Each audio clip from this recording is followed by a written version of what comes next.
Pourquoi parlons-nous aujourd'hui autant du sens du travail ? Et existe-t-il réellement une spécificité de cette quête de sens auprès des jeunes générations ? C'est à ces questions et bien d'autres que nous allons répondre aujourd'hui avec Émilie Vera, doctorante en psychosociologie et sociologie clinique, dont la thèse porte sur la quête de sens par le travail chez les jeunes surdiplômés. Bonjour Émilie. Bonjour. Je propose de commencer cet épisode par une définition du sens du travail. Le terme sens signifie aussi bien orientation que sensation ou signification. Qu'entendez-vous alors par sens du travail ? Alors, je précise donc que je suis chercheuse et que j'ai une certaine, comme tout le monde, une certaine inscription, on va dire théorique et épistémologique. Moi, je m'inscris dans ce qui est appelé la clinique du travail ou les cliniques du travail, parce qu'on peut se dire qu'il y en a plusieurs. Pour moi, il y a quand même des particularités à ça, ce qui fait que je vais avoir une certaine manière de définir le sens du travail. Il y a la reconnaissance du travail comme étant ambivalent, c'est-à-dire à la fois source de développement, etc., mais aussi source de contraintes, et c'est-à-dire que c'est les deux en même temps. Et la deuxième chose, peut-être plus intéressant et qui amène cette question du sens, c'est le fait de toujours prendre en compte la subjectivité dans le travail. C'est ce que notamment les cliniciens de l'activité vont appeler l'activité comme processus, c'est-à-dire que en gros, peu importe le travail qu'on fait, peu importe le contexte dans lequel on met toujours de soi dans le travail. Alors du coup, par rapport à la définition, j'ai tendance moi à me rapprocher de la conception qui vient de la psychodynamique du travail, qui est un courant qui a été fondé par Christophe Dejour au CNAM. Et puis ensuite, il y a eu Pascal Molinier et d'autres, avec 3 dimensions. La première étant l'utilité, le fait de se sentir utile aux autres. La deuxième, c'est plutôt un enjeu éthique, c'est-à-dire éthique compris dans le sens je suis fière de ce que je fais, je suis en capacité de bien faire mon travail. Et la troisième, c'est la capacité à se transformer soi dans le travail et à se développer, à grandir. Yves Clos, qui est du coup plutôt l'école des cliniques de l'activité, il parle plutôt de la possibilité pour le travailleur, de prendre à cœur son travail. Donc c'est toujours un peu la même chose dans l'idée d'une capacité, d'une place qui doit être donnée à la subjectivité. Oui. Cela Je me étant, permets de vous couper. Parce que si je comprends bien aussi les travaux d'Yves Clos, c'est que il amène aussi toute l'importance d'avoir une fierté surtout de la qualité de ce qu'on fait et de faire un travail que l'on estime être de bonne qualité. C'est aussi ça que vous entendez par ce sens du travail, le fait de pouvoir être fier, mais surtout de la qualité de ce qu'on a pu produire. Oui, exactement. C'est-à-dire que dans la fierté du travail bien fait, évidemment, l'enjeu là-dedans, c'est à partir de quoi on se base pour déterminer quelle est la qualité du travail. Et souvent d'ailleurs, dans les travaux d'Yves Clos et de Christophe Dejour aussi et d'autres, ce qui peut faire tension, voire souffrance, c'est le fait qu'on se base pas, sur les mêmes critères de qualité. C'est-à-dire que l'objectif de rentabilité, ça n'est pas forcément là où se niche, on va dire, le fait d'être fier de ce on a produit dans le travail. Mais du coup, tout ça pour dire qu'il y avait aussi, évidemment, là on sort de la sociologie, mais il y a d'autres lectures possibles de ce que c'est le sens du travail. Je sais qu'en psychologie, on définit le sens du travail en lien avec les tâches, le rôle, et puis on différencie même de ce qui serait le sens au travail, là où on va regarder les relations, etc.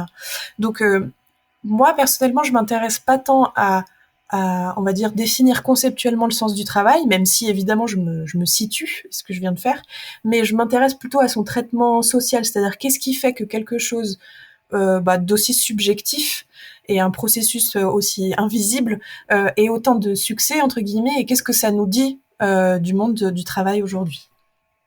Et qu'est-ce que ça nous dit, justement, alors, du monde du travail aujourd'hui ?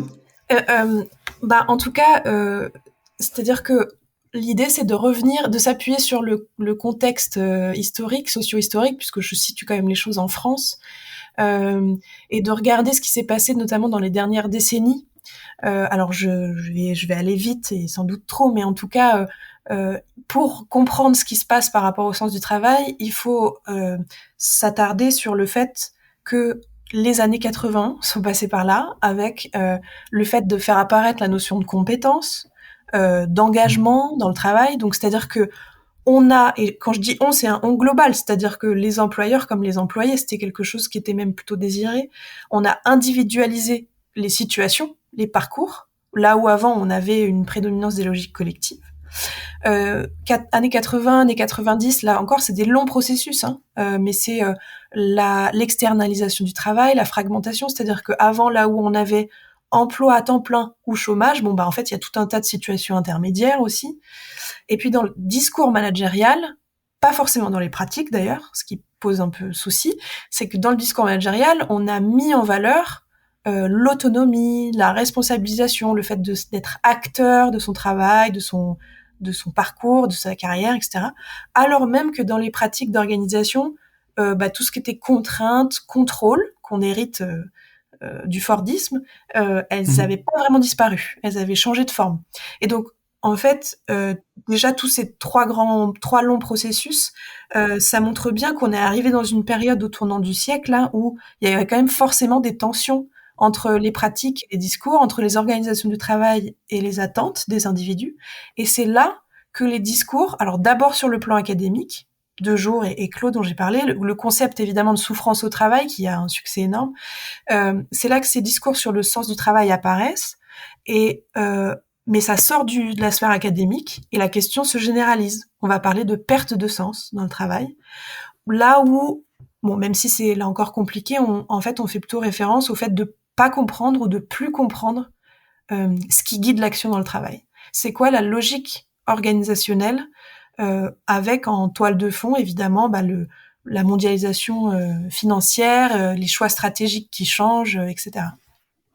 J'essaie de faire le lien un petit peu entre tout ce que vous avez dit. Vous avez parlé de deux choses différentes. Déjà, enfin de plusieurs choses différentes, hein, évidemment, mais il y en a deux que je retiens. Vous avez parlé beaucoup de l'utilité sociale pour trouver, enfin, dans l'explication de la signification du sens du travail.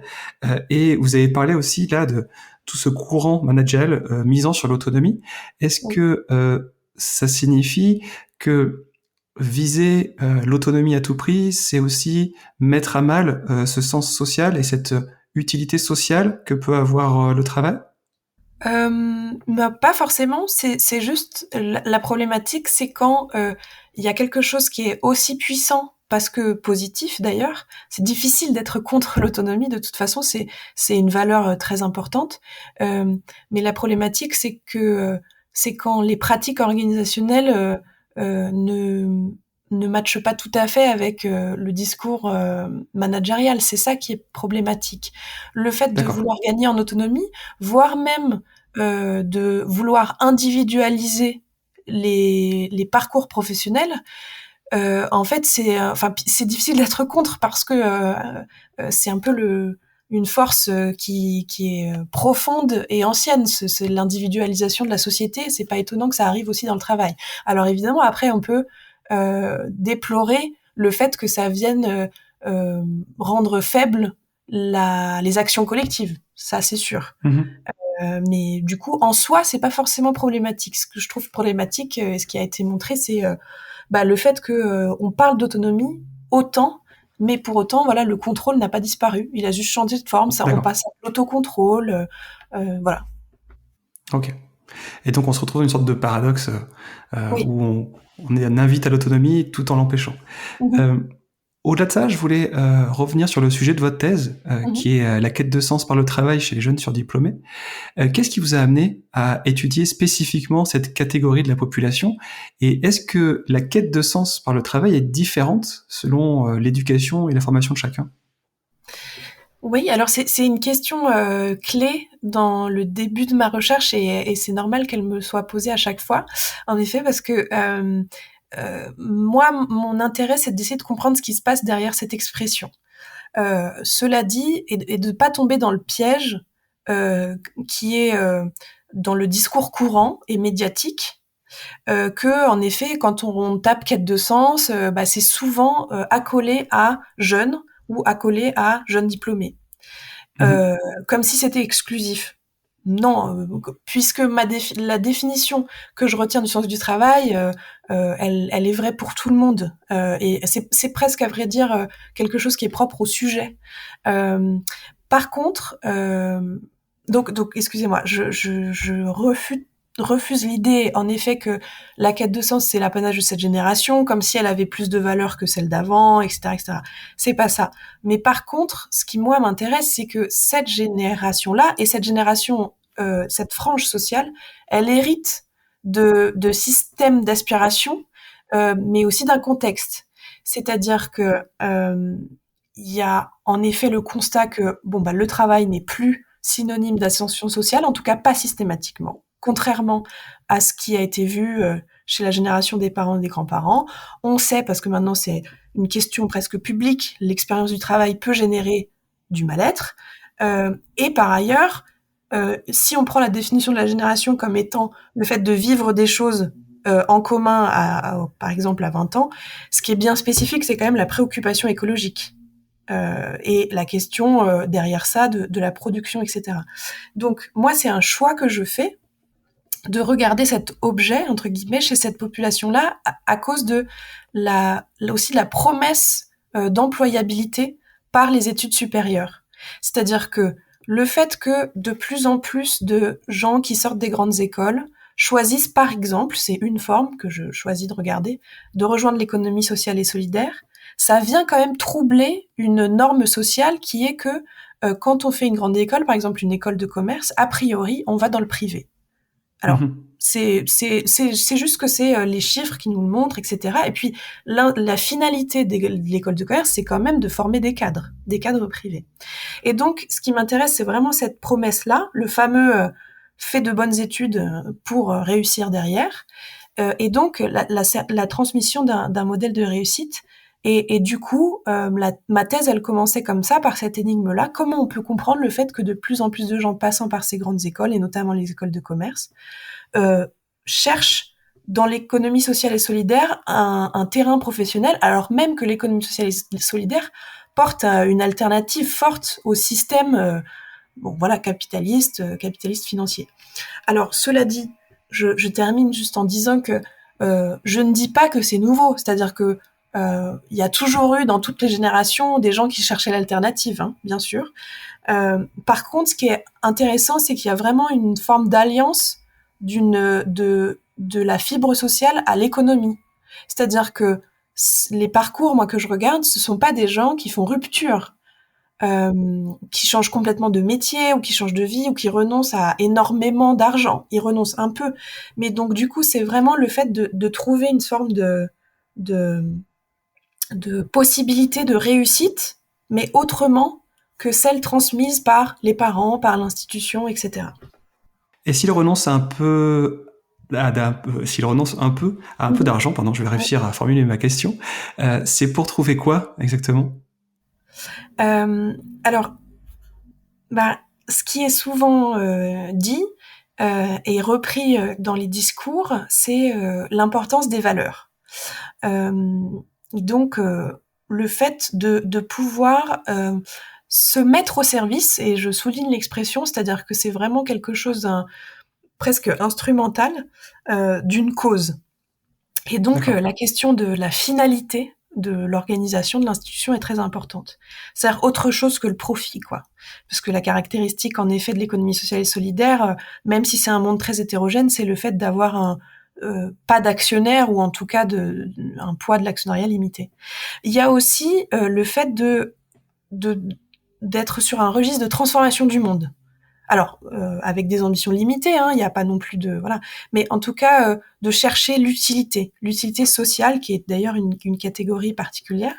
Et puis, ce que je trouve intéressant, c'est que vraiment dans ces projets professionnels, il y a une perspective vraiment existentielle qui est revendiquée. Et d'ailleurs, ça s'entend dans les expressions, dans les discours qui reviennent de se connaître soi pour trouver le job qui correspond, être 100% en accord avec la cause, comme si vraiment il fallait presque, entre guillemets, coller à son employeur pour être sûr finalement d'éviter les désillusions, ce qui n'est pas le cas, parce que ça c'est quand même assez important, parce que quand vous me dites qu'est-ce qu'ils cherchent, à vrai dire, la réponse est simple, mais qu'est-ce qu'ils trouvent?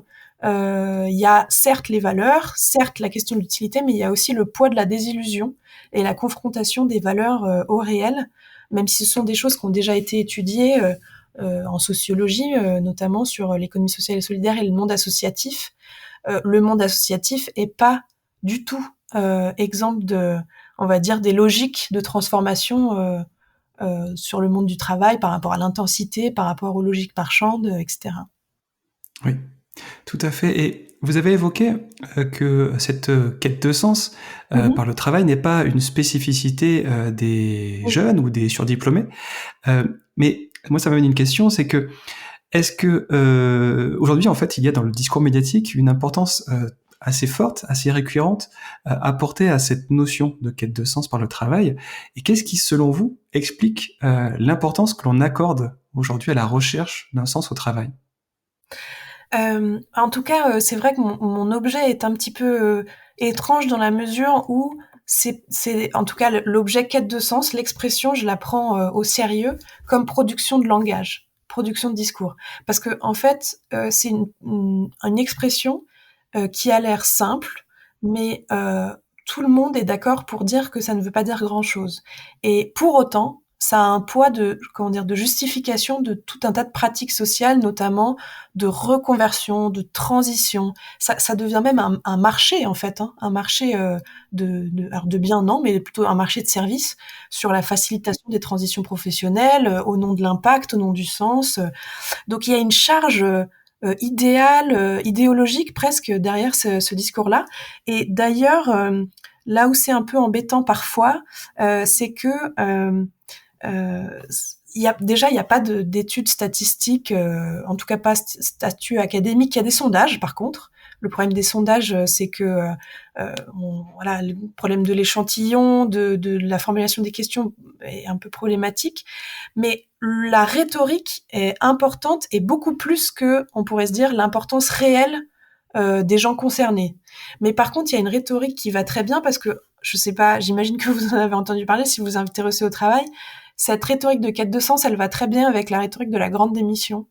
Et alors, il se Oui, forme tout un tas de discours qui est raccourci, mais c'est normal, on peut pas en vouloir aux médias, mais de quelque chose qui est repris et d'ailleurs qui est plutôt une rhétorique d'employeur plutôt qu'employé. oui, oui, tout à fait. Derrière ça, de mon Dieu, mais les jeunes diplômés ne veulent plus la même chose qu'avant. Comment faire pour y répondre? Par ailleurs, ils partent tous, etc. Ce qui est pas vrai parce que c'est quand même très ciblé sur des secteurs et d'ailleurs pas forcément les plus diplômés.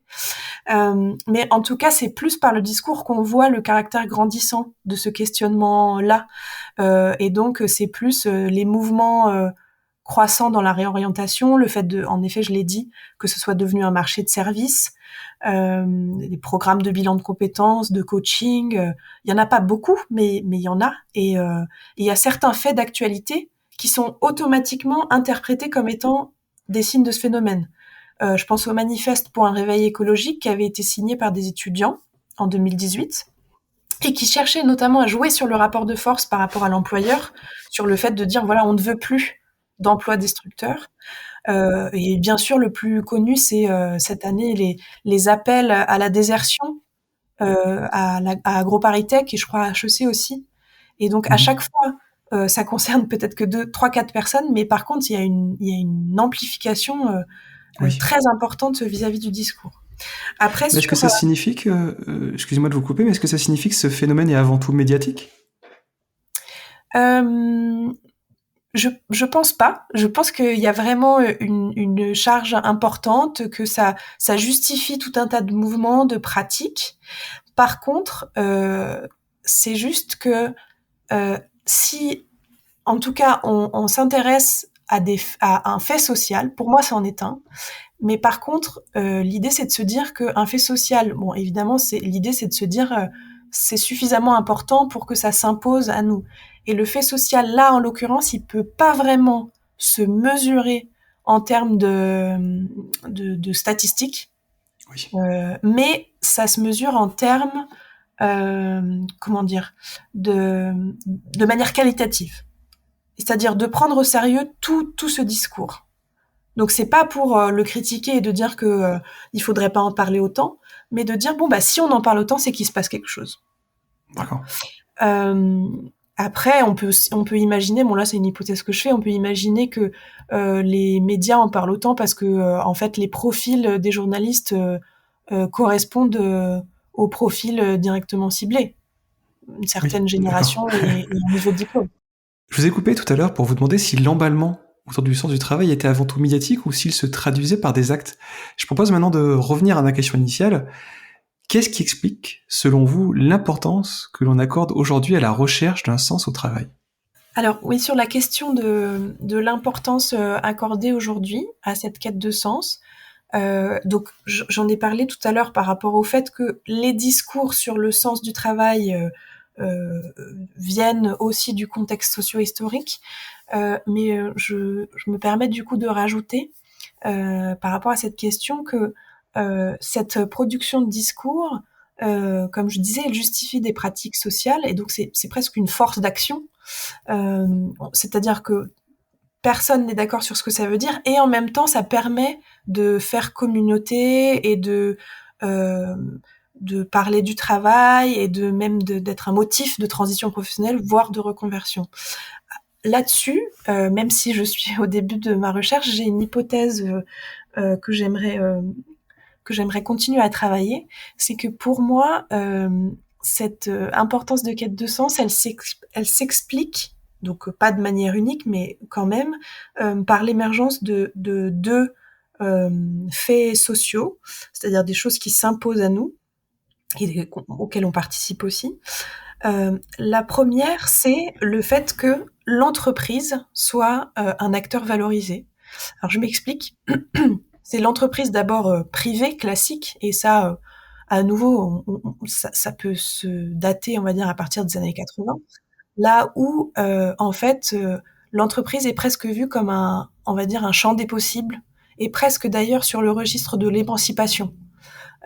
Et ça c'est un processus assez profond et par ailleurs ça a été renouvelé euh, par la légitimation de l'acteur entreprise à agir sur des questions autres que l'entreprise. Je pense notamment aux démarches de RSE et aussi au développement de l'entrepreneuriat social, qui est j'allais dire le dernier né de l'économie sociale et solidaire, qui vient plutôt des États-Unis et de la Grande-Bretagne. C'est-à-dire que l'entrepreneur peut être aussi un entrepreneur qui a des qualités morales et qui répond à des problématiques sociales et ou écologiques. Et donc ça renouvelle la légitimité de l'entreprise avec un grand E comme acteur central de nos sociétés. Et donc ça, c'est une première chose. C'est-à-dire que puisqu'il y a ça, c'est pas un hasard que on recherche du sens par le travail. On pourrait se dire, bah, en fait, le travail, c'est autre chose que de la recherche de sens. Mais donc, puisqu'il y a ça, euh, pour moi, ça éclaire en partie. Et la deuxième chose qui éclaire à nouveau ce phénomène, c'est la force dans nos sociétés aujourd'hui de la culture psychologique et on va dire de la nécessité d'exploiter pardon son potentiel. Bon, bah ça évidemment c'est les travaux de Castel sur la culture psychologique, mais aussi de d'Ehrenberg, puis Michel Foucault bien sûr sur l'expression être entrepreneur de soi. Mais là, ce que je trouve important et ce qui euh, est récurrent dans les parcours que j'analyse, c'est à quel point le travail sur soi est certes salutaire, mais devient presque un impératif. C'est-à-dire que ça serait presque dommage de ne pas se connaître soi pour trouver le job qui nous correspond. Voilà. Donc pour moi, on va dire, j'ai cette hypothèse qui explique en partie l'importance cette quête de sens aujourd'hui.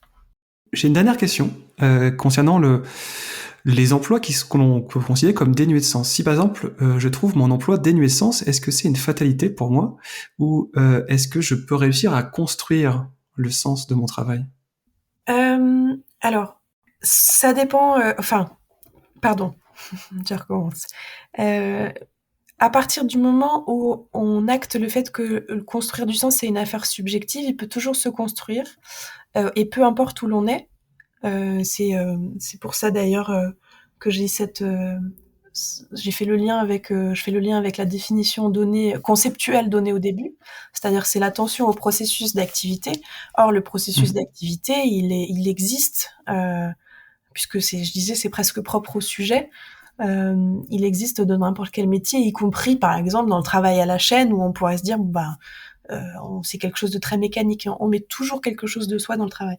Par contre, ce qui est intéressant, là encore, je fais référence aux travaux de Christophe Dejour sur les stratégies de défense. On sait bien que on construit des stratégies de défense maintenant, de manière individuelle, mais aussi collective, pour pouvoir faire face à tout un tas de changements. Et paradoxalement, le fait de ne pas penser son travail, ça permet de tenir parfois quand les conditions sont compliquées, et donc que quelque part c'est impossible de construire le sens. C'est-à-dire qu'on pourrait le faire, mais ça aurait un coût psychique trop important pour pouvoir rester en poste. Et parce que ça permet en fait quand je parle de stratégie de défense, c'est vis-à-vis de la souffrance causée par le travail. C'est très clair. Merci beaucoup, Émilie. Merci.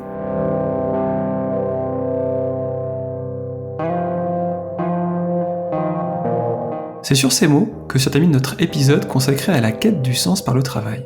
Pour conclure, je vous invite à lire les publications d'Émilie Vera et, si vous avez aimé cet épisode, pensez à nous suivre sur Twitter, LinkedIn et Instagram, ou encore à vous inscrire à notre newsletter en vous rendant sur 0,org. Merci et à très bientôt.